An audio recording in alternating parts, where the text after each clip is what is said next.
how can we as RSOF increase our MDO capability? The second thing is how can we RSOF, how can we increase our asymmetric lethality? And as importantly, how do we enable our partners to increase their asymmetric lethality? And then the third thing, as we've seen the world go around, is how do we increase our ability to compete and win the information space? So we're going to talk broadly about those topics, and I'll push the mic to my commanders.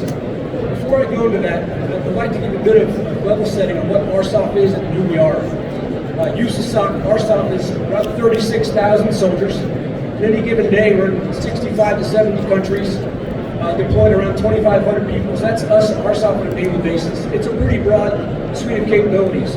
All the way on the right to the Army's Ranger Regiment is our Joint Forcible Entry Force. To my left flank, Steve Smith, which is the 160th Special Operations Aviation, who has the task to do deep area penetration. On my right, Joe Burlham, who's the commander of 1st SF Command, which has our SF groups, all of our Green Berets, our Civil Affairs and our PSYOPs, and then our institution, like John F. Kennedy Special Warfare Center School. All this together is the RSOF enterprise, and I think it's quite a treat for you today. It's a gift for us to be able to talk to you. So thanks for the opportunity to engage. In fact, Colonel Bo, over to you. Hey, good afternoon, everyone. I'm Colonel Bo, commanding the 7th Ranger Regiment. As John Brinker mentioned, I think this is an opportunity for us to highlight what we are doing to increase our MDO capability. So what I'd like to first do is speak to who we are as an organization, and I'll speak to how we fight. We're speaking specifically to the Ranger operating concept, and I'll speak to how we're modernizing the Ranger Regiment to meet the demands of MDO capability. So first, who are we? See, as the Army's Ranger Regiment, we have the responsibility of providing discipline problem solvers who are capable of worldwide deployment to either conduct operations or set conditions for the joint force and execute crisis response missions. That's our bread and butter. We have one principal mission of the Ranger Regiment. And that principal mission, that mission profile is the Ranger Raid. The expectation in our formation is we should be able to execute Ranger Raid across all echelons. That means even at as low as the platoon level, platoons are executing raids, companies are executing company terrain seizures, and at the battalion and multi-battalion level, we can execute joint forces and entry missions. We cherish the relationship that we have with the broader conventional forces because as the Army's Ranger Regiment, our formations look very similar to Army formations, except we have more robust intelligence and then fire support enabling capability. We also sit in this very unique nexus where we're the bridge between special operations and the rest of the conventional force. Charted by 4 separate chiefs of staff of the Army, chiefs of staff of the Army rather, to be better with our hands and weapons and share the lessons that we've learned in this war back to the rest of the Army. So what does that mean for how we fight? The way the Ranger Regiment fights is really tied to what we call the Ranger operating concept. That's really a concept in which our unit of action state and Lieutenant Colonel Low 5 headquarters wins on the X. And the X is defined as the objective. And for that Ranger Low 5 headquarters to win on the X, they have to be able to be, one, interoperable. They have to be able to understand the capabilities to aggregate asymmetric advantages. It's also reliant upon a string of support network that stretches back to a forward staging base, which is disaggregated from the X, which we call the Y, and then back to what we call the Z, the home station capability that provides exquisite intelligence, cyberspace-based capability to enable the unit of action to win on the X. Very similar to what the Army is doing with its fighting, the operating concept, our Ranger operating concept has the same tenets that have to do with increasing lethality, C2 and counter C2, multi-domain fires, all those tenets that enable the Army's warfighting concept to be successful also through the Ranger operating concept. So to make the Ranger operating concept work, we have to figure out how to drive modernization. And within the Ranger Regiment, the 4 modernization priorities are focused on one, how we recruit, assess, and select and train our force. We do that through a host of unique capabilities, most AI enabled, and obviously want to see the inventory of talented personnel who meet the same profiles and subscribe to the ideals of Rangers in our formation. And then using the data that's collected in our organization to assess the more predictable folks who have the skills to be successful in the community. Second modernization line of effort is to enhance lethality.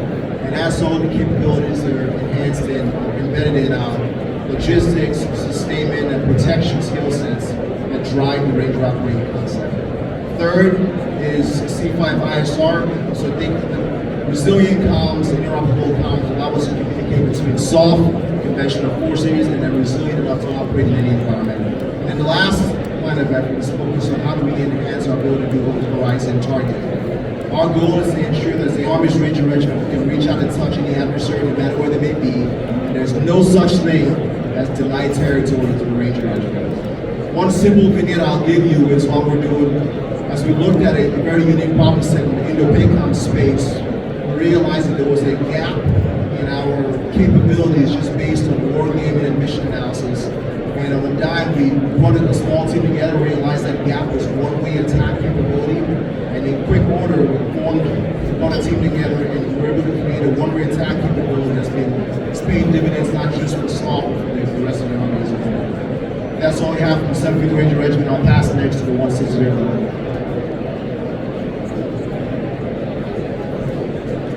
Hey kid, thanks. Steve Smith, I'm the 160th Commander. It's an honor to be out here today, this afternoon, have everybody in the crowd.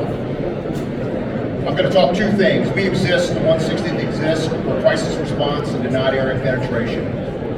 Crisis response is what we do every single day. Our nation expects us to be ready to deploy at a moment's notice across the globe. We use our current training apparatuses and ground forces to enable us to be the best version of crisis response. But what I'm going to talk to you today about is the 160th and its role in denied area penetration. So over the last 20 years that I've been in the regiment, we have been really, really good at deploying in an environment like GWAD. But what we've done over the last 10 years is we've looked at the near-peer threats across the globe, and we looked at how does the 160th expect to operate inside that environment. And what we realized was really two major takeaways. The number one takeaway is we can't do it alone. The idea of alone and unafraid, that does not exist in the denied area planning space. And then second, we needed a team to look at that. So we stood up a 5-person team that consisted of our aviation flight leads. We have a cyber individual on our team, a space individual, and then we leveraged the joint force to fill out that 5-billet aspect.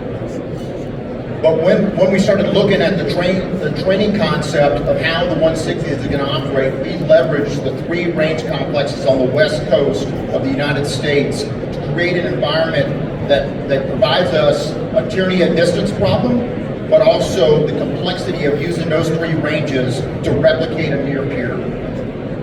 With that, we have been able to operate, learn a few things, and that's what I want to cover today. Our lines of effort, what the 160th is doing to inform not only the 160th to get better, but also to inform our ARSOP partners, and then our tie back into Army Aviation. Because where Army Aviation goes, so goes the 160th. And I'll talk about these 3 things. First and foremost, TTP development and refinement. How does the aviator and the air crews operate in this denied area? So what we've learned is leveraging the cover of darkness, leveraging weather, flying at low altitudes, and flying where the enemy systems are not. That seems somewhat obvious, but that is really driving the basis of our Night Stalker fundamentals. Mission planning to create those contingencies so we can buy down a number of the risk. And then as I highlighted before, the next piece is the joint force. This also informs the joint force of how the 160th, ARSOF, and the Army is going to operate in that space, and we look to do that at scale. And then that drives our second talking point and our second line of effort is technology advancement. So what we strap on the aircraft to make us more survivable, and what we look to put inside the aircraft or extend the range of our aircraft to be able to go further and stay in the air longer. Because one of the things we've learned is if you go to ground, you're vulnerable. If you go to ground, you're vulnerable. And so we have leveraged our aero refuel to get after that, and we look at some of our collapsible fuel systems inside the aircraft to do that.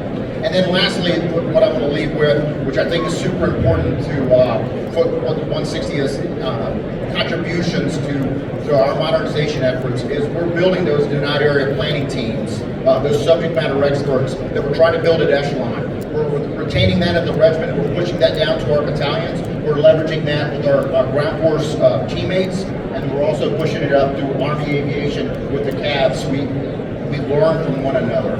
And with that, I'm going to turn it over to Jim. Hey Steve, thanks. Joe Wortham, Commander, 1st Special, First SFC.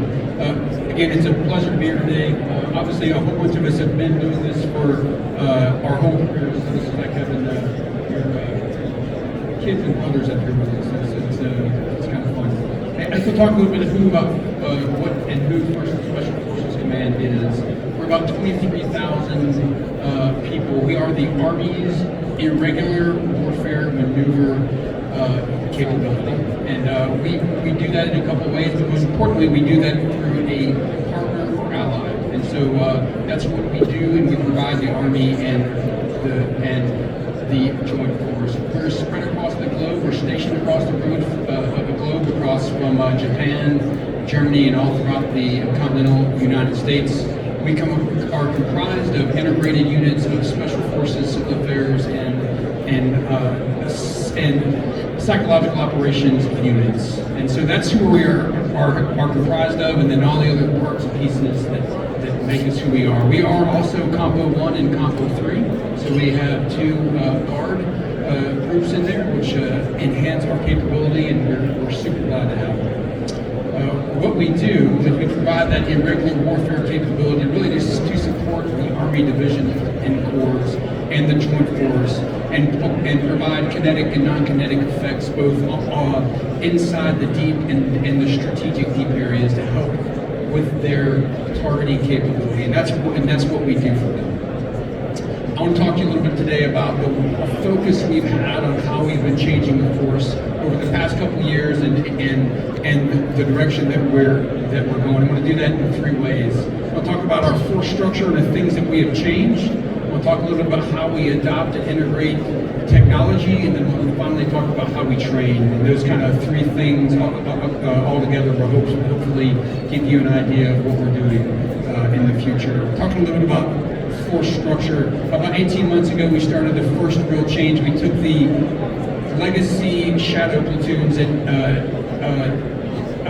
existed inside the formation. We integrated those with soft MOSs and soon to be a new 390 Alpha robotic technician specialist, and we created a special operations robotics detachment, and that really is a evolution of a capability that where we see our ability to be able to help in that deep space. It does a couple of things for us. First thing it does for us, it helps us and it creates a center of knowledge and expertise, a deep understanding of all things that look like an unmanned system, whether it's air, ground, or anywhere in the sea. The second thing that does for us, because of that deep expertise, it is the master trainers that then pass along that knowledge and create capabilities at echelon all the way across our 06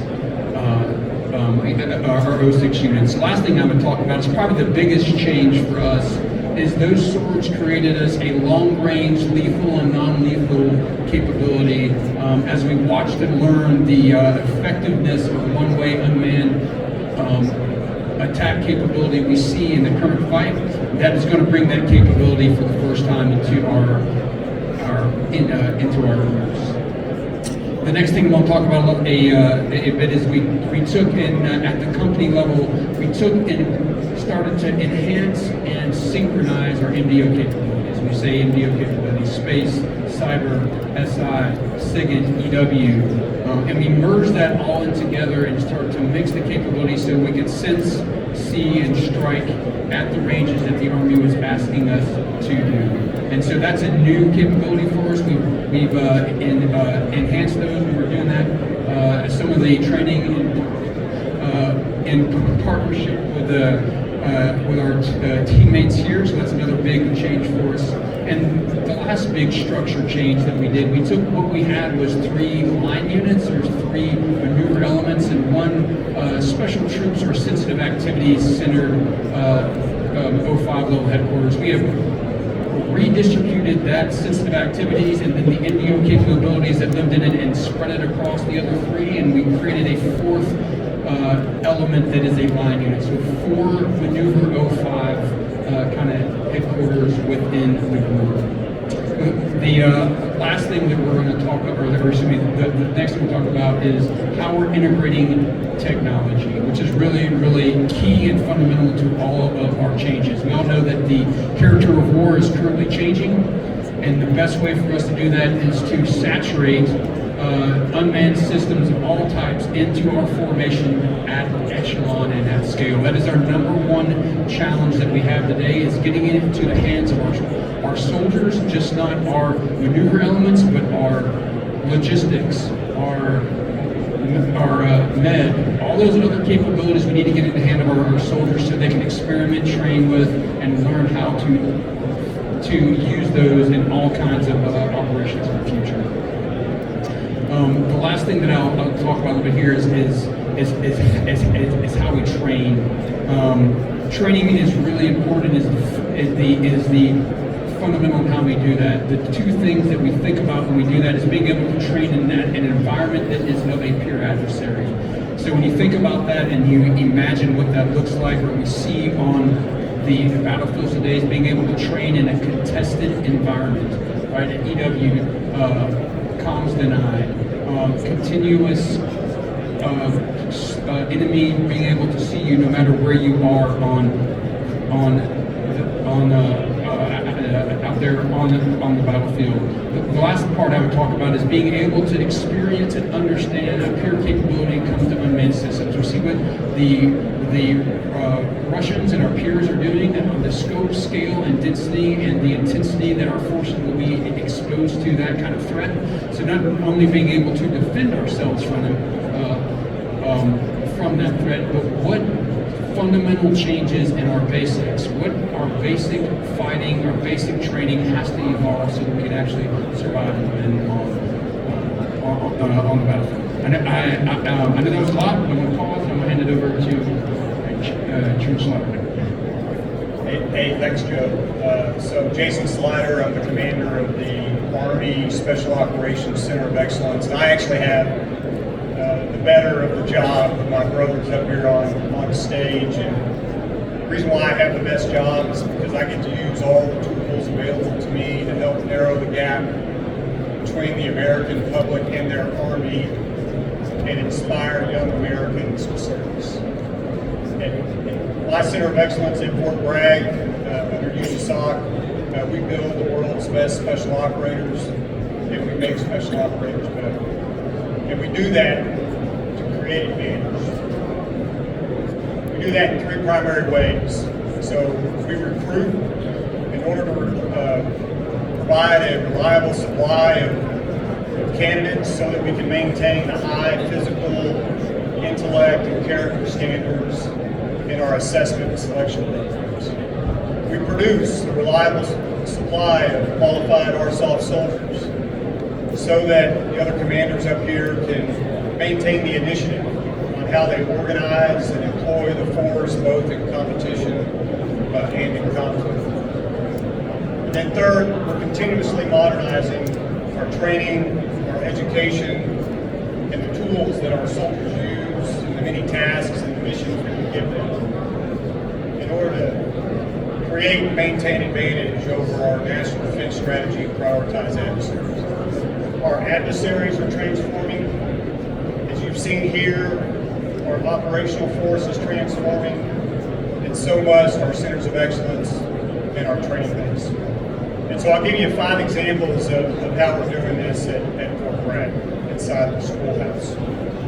So number 1, we're rethinking the way that we train robotics. I don't think there'll ever be a time in the future where a soldier doesn't take a robotic piece of kit and toss it on the ground, in the water, or in the air to perform some tactical task. And based on what we've learned over the last 2 years, we're We're actually going to discontinue the standalone robotics and unmanned systems integration course that we've been running for about 2 years, and we're going to drive that curriculum into all of our RSOF MOS qualification courses, so every soldier is exposed to robotics at the same time that they're learning their specific knowledge, skills, and abilities to earn their MOS.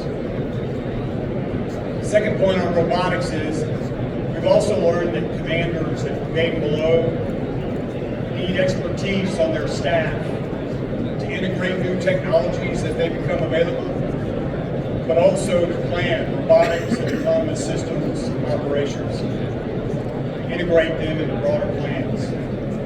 So in January, we're going to start a pilot. It's the Army Robotics and Technology Integrator course. Joe Wortham talked about it a second ago. 390 Alpha warrant officers. We're doing that so that we can build the expertise within our warrant officer corps that can plan robotics operations, integrate those operations into broader plans, solve tactical problems across all warfighting functions and domains, and deliver effects at echelon.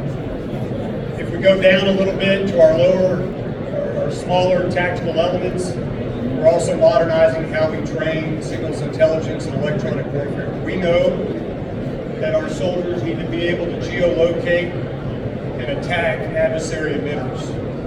This month, we just finished our first pilot. It's a tactical SIGINT electronic warfare course where we took our MOS 17 and 35 series soldiers together in the same course.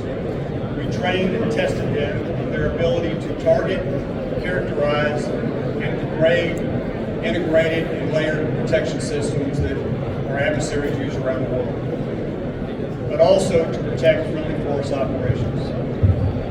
Let me say a word or two quickly about information. We know that our commanders need to treat the information dimension as maneuver space, much as we do the human and the physical dimensions. In January, we'll initiate another pilot where we're going to bring the Army's information operations soldiers together with our psychological operations soldiers into an information warfare qualification course where we'll provide modern training and education to our soldiers that use information in both friendly and threat-focused ways to achieve advantage, to enable our commanders' ability to make decisions, to protect our data and networks, to influence foreign audiences and decision makers in both precise and mass ways, and to attack the adversary, the enemy's data and networks. My final point on artificial intelligence. If you were at the Eisenhower lunch earlier today, you heard the chief talk about AI probably won't replace you. The company that uses AI won't replace you, but somebody knows how to use AI will. You can apply that to organizations and people, whether it's in the business world or in the military. So right now we're in the process of integrating 21st century AI tools into our captain's career course. We still need to teach our captains how to think, how to solve problems. They need reps and sets in the MDMP process at brigade below. We're also going to train them on AI tools. We're going to increase the number of reps and sets they get solving tactical problems for our decision-making process, while at the same time reducing the time available to make decisions, to solve problems, so we can start to work through the operations process, the planning, the preparing, the executing, and assessing our operations at near machine speed. So I'm one of 11 centers of excellence across the Army, all led by 2 stars. Everything I just talked about, I'm doing hand in glove with all of those other commanders and all the commanders up here on the stage. And we're driving change. Thank you. At this time, I don't know how we're posturing for time, but I'd like to afford the opportunity to ask us any questions.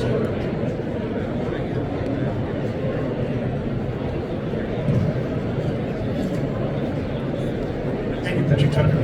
This one, sort of a two-part question. First on the unmanned activities that you're going to be doing, can you discuss how the experiences of Ukraine, particularly the experience of Ukrainian personnel, are factoring into how you're teaching those? And on the information space, U.S. information operations compared to the social media activity of Russia and China is pretty modest, it's pretty small. So can you describe how you see the information space right now as a challenge space, and what else can happen in order to enable American advantage in that space?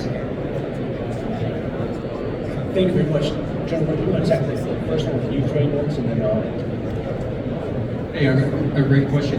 See, I think your question was how is the experience and understanding in Ukraine, and specifically its individual people have been able to educate us on what we're doing. We've been obviously watching, learning, and participating in the theater with Ukrainian counterparts since actually before the invasion. We talked about how or maybe I didn't mention this, our groups are aligned towards a geographic command. So our groups actually for that theater actually had some existing long-term relationships with those forces. So those partnerships and things as they learned them, and we have built the relationship over years, are directly feeding back into how we build and think and are applying their lessons learned and how we think that we're going to do that.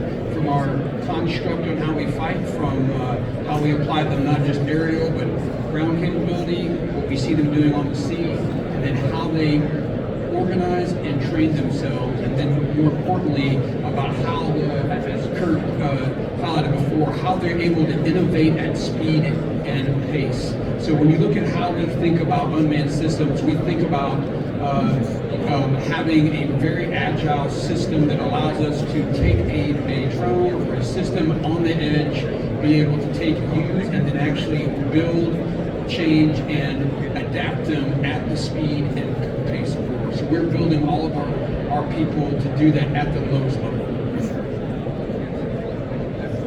Yeah, I'll take on your question about, I think your question was, what opportunities do we see? Well, I'll talk from, kind of where I sit. I think the opportunity is, everything I mentioned about building an information warfare capability is absolutely about matching investments in our people to our prioritized adversaries. And you brought that up, and you know that they've not only invested in both capability, but capacity to scale. So fundamentally what we're talking about is modernizing our training and our education, but also providing the 21st century tools that our soldiers need, right, in order to use information in both friendly and threat focused ways. That isn't just within the soft force and our tactical teams that work for Joe Wortham, but it's also for the same people that we build that work for our corps commanders, that reside on our multi-domain task forces. The Army has done some organizational reform by standing up the Theater Information Advantage Detachments, and also on our ASCCs and our combatant commands. So this is a big effort, and we can't do it by ourselves. It's not just a USASOC effort, but it's an Army effort. We're on the front end of this, and we think there's a lot of potential. if I could add two final things to that on the information I think stand out. Number one, the processes that used to take hours and days to develop products we thought were tailored for target audiences, we have now AI tools that speed that up from days into 2 hours. That's thing one.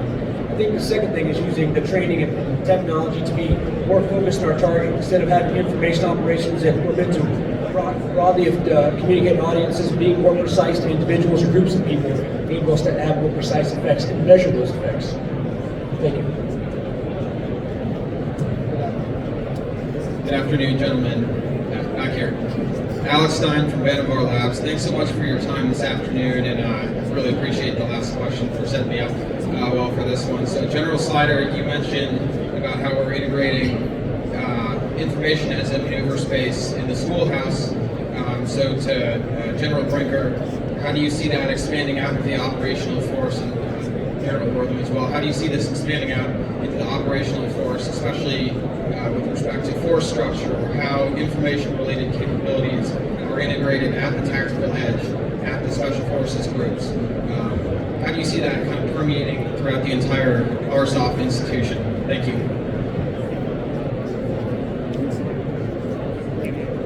All right, hey, I'll answer my part of that piece of the question. And just to read back something, kind of curious how we see from a force structure perspective the changes and how we integrate information capabilities at depth and echelon. Okay. So as we think about that, the first step we took is we integrated both civil affairs and PSYOPs and put that under for unity of commander one 06 commander, because that's how we'll fight under one soft 6 commander. So that's thing one. Thing two, when we think about how we break down parts and pieces of information-related capabilities that truly reside in our PSYOP teams and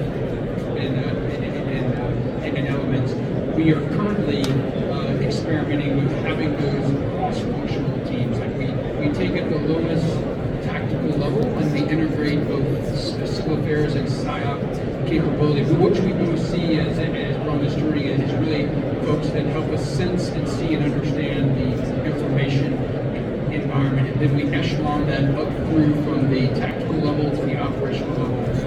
So those are already something and have been doing for a bit. We really are on a journey right now and trying to think about what that looks like as General Slider talked about bringing the F-830s together, and so we're in close partnership with them to see what that capability looks like for the force. One of the problems, or one of the things we think we owe the Army and owe the joint forces are PSYOPs experts. They really are. They're really good at the operational and tactical level. How do you create a career path and expertise at the Corps and at the ASCCs and the joint? So we don't have that quite. We don't quite understand what that is like now, but it's certainly the journey that we're on. Thank you.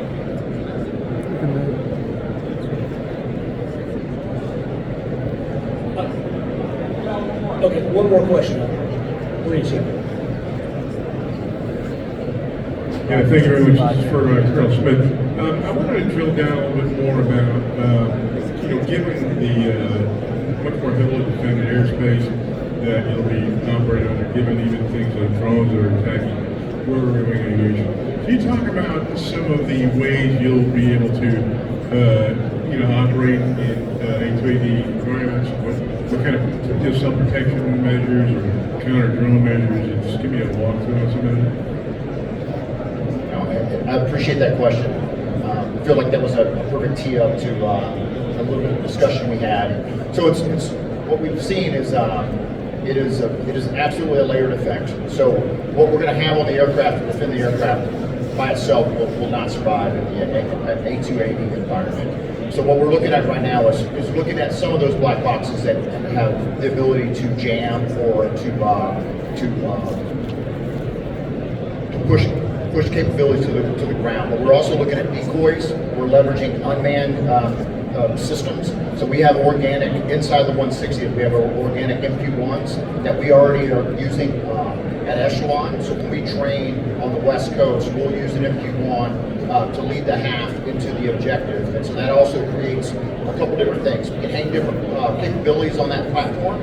So that platform could look like a Black Hawk, it could look like a 47, it could look like a Little Bird. So we're using that as a decoy, potentially other capabilities on side of that aircraft. We're also looking at a layered effect of using cyber and space to create a pulse for us to be able to penetrate by also flying low and fast, and then try to push that data to the warfighter.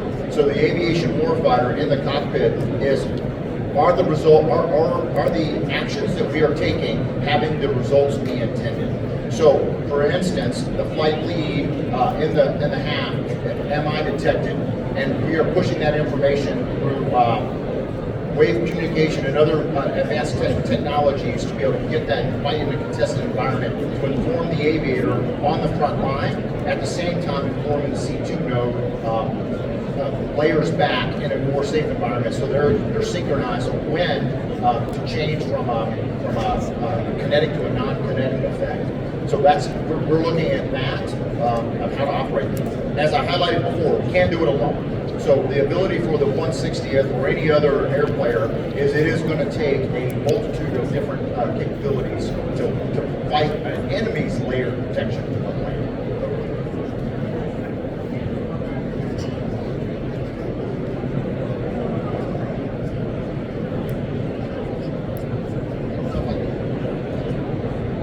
Yeah, so teaming, you talk about teaming manned and unmanned systems.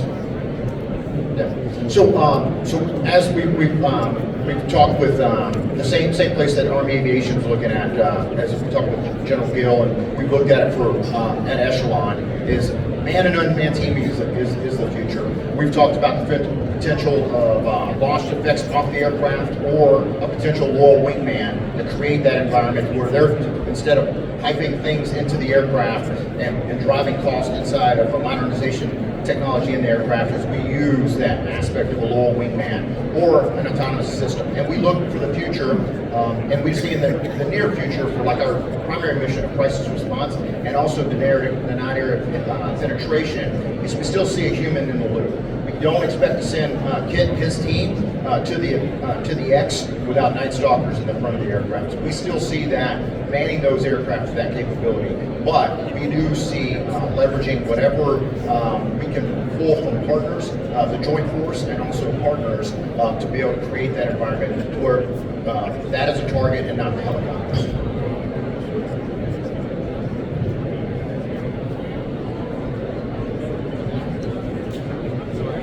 Unfortunately, we're out of time, so I have to wrap up. I apologize.